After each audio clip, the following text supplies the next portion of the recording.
Okay, so I've received a lot of questions from you guys regarding gesture and proportion.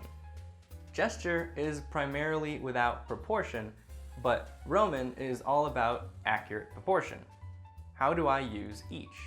Well, first of all, gesture isn't really without proportion.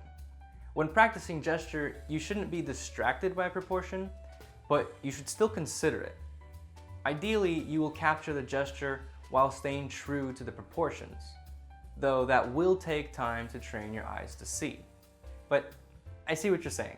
Sometimes you'll need to change the proportions or move things around to improve the gesture. But if you do that, you're not being completely accurate according to your reference. I think it's a balance. Sometimes you have to lose accuracy to create better gesture. Sometimes the job requires complete accuracy. It's your decision how you want to balance it. Personally, I usually exaggerate the gesture, sometimes a lot, sometimes only a little, but rarely will I need to exaggerate gesture so much that the proportions look wrong. You can have both. Okay, moving on to another similar question from Carolina Valdez. At this point, when drawing gesture, should I be thinking about proportions or in the meantime just focus on gesture? Most of my gesture drawings have bad proportions. Is this something that with more gesture practice I'm gonna overcome? Or I won't get better at proportions until I start studying it?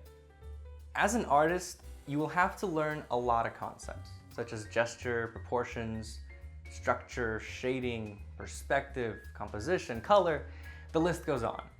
You will struggle with each until you have studied and practiced each. Gesture and proportions happen to clash in a way that is frustrating to new students. The answer isn't as simple as study gesture and then study proportions. You will need to study both. Alternate them as you wish. And don't forget that art isn't something you graduate from, like college. You will never be done practicing gesture or proportions or structure or composition or color. I've said it before and I'll keep repeating this. Drawing and painting is like a sport. You constantly have to practice to keep your skills up. So try not to get into the mentality that you can study a concept, then move on to the next. Instead, think of it as if you're adding a new concept to the soup of all the other things you're already practicing. You can focus on one and then focus on another, but remember that you will need to regularly revisit them. Anyway, going back to the gesture versus proportions question. It will be tough at first. Your gesture drawings will look disproportionate until you've trained your eye enough to capture the proportions and gesture simultaneously. You will improve with proportions even if you don't specifically focus on just proportions. A lot of drawing is observation, so as you observe, your eye is slowly tuning itself and you get better at seeing accurate proportion. But of course, if you focus on studying proportion and specific exercises for proportion, you will improve quicker. Here's a plug. In my premium figure course, I show you how you can practice measuring proportions and checking your own measurements. Getting feedback is critical in recognizing and fixing your mistakes. So if you don't have someone that is always critiquing your drawings, you need to do it yourself. The next question comes from Sid Hasselton. I started seriously practicing gesture end of January. I'm still struggling with timed gesture drawing. I can't seem to complete anything under 6 minutes, and when I do, there are key pieces missing and/or the proportions are out of whack. Is there anything else I should be considering, like starting the gesture with the bean, or do I just need more practice? Yeah, you probably just need more practice. You've only been doing this for a few months. It's normal not to see results immediately. If 2 years from now you look back and there was no progress, well then there's a problem. But month to month, it's hard to see a significant difference. It's a very slow process.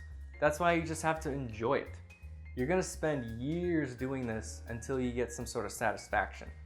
So if you don't enjoy the process, it's gonna be tough. You asked if there's anything else you should be considering, like starting with the bean. Well, you can start with the bean, or the robo bean, or with simple gesture lines. Try all of them, and get good at all of them. But don't worry about the time issue. Take as long as you need.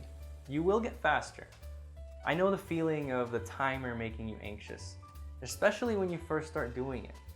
Go ahead and give yourself a few extra minutes. There's nothing wrong with that. The purpose of the timer is to prevent you from drawing too many details, not to make you move your hand quicker. So if you find yourself trying to draw quickly and you think you've simplified as much as you could, then it's better to add some time. You will get faster as you practice, but if you're spending too much time because you're focusing on too much detail, then you just need to simplify it more. Different length sketches are meant for different amounts of detail. If you only have 30 seconds to 2 minutes, you only have enough time to do a few simple lines indicating the main flow. If you have 5 to 10 minutes, then you can add the anatomy and details like I showed earlier. If you're posting your own drawings from these lessons on social networks, use the hashtag Proko, or tag me at Proko on Facebook, or at Prokopenko on Instagram, so I could see your drawings. If you like this video, pass it on to your friends and classmates, and click this button here to subscribe to the Proko newsletter so you don't miss any new videos. Bye-bye!